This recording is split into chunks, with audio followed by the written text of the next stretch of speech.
use of this video is to explain the best method of installing a Stargazer assembly intended for either rope or cable internal halyard flagpoles.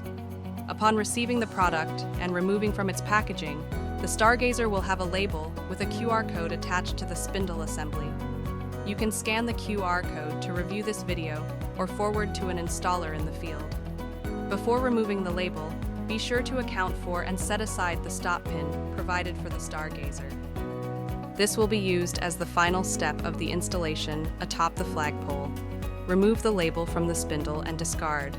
Insert the low voltage cable down the flagpole and then the internal portion of the halyard down the flagpole.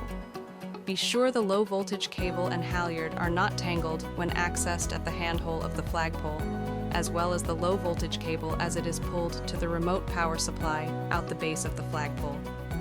Notice there are no stop pins in the horizontal holes in the spindle. This allows for easier installation of the 1 1/4 inch spindle threads into the flagpole threads and to begin to hand tighten. Do not allow the top assembly of the Stargazer to rotate while tighten the spindle. Hold the top portion by the stem or truck cap when tightening. Hand tighten until snug. Now you are able to tighten the spindle by the spindle nut using pliers or wrench. Again, hold the cap of the truck so it does not spin while tightening. Be careful to not break the vertical stop pin as pointed out. If you rotate the truck cap, reorient the truck to back to its original position. Once the Stargazer is tightened, be sure to align the vertical stop pin between the 2 horizontal holes in the spindle. Insert the stop pin provided separately into either hole. Either hole will work.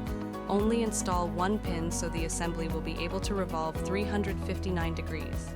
By rotating the truck cap, move the vertical stop pin away from the inserted horizontal stop pin and tap with hammer or blunt end of tool to set the horizontal stop pin.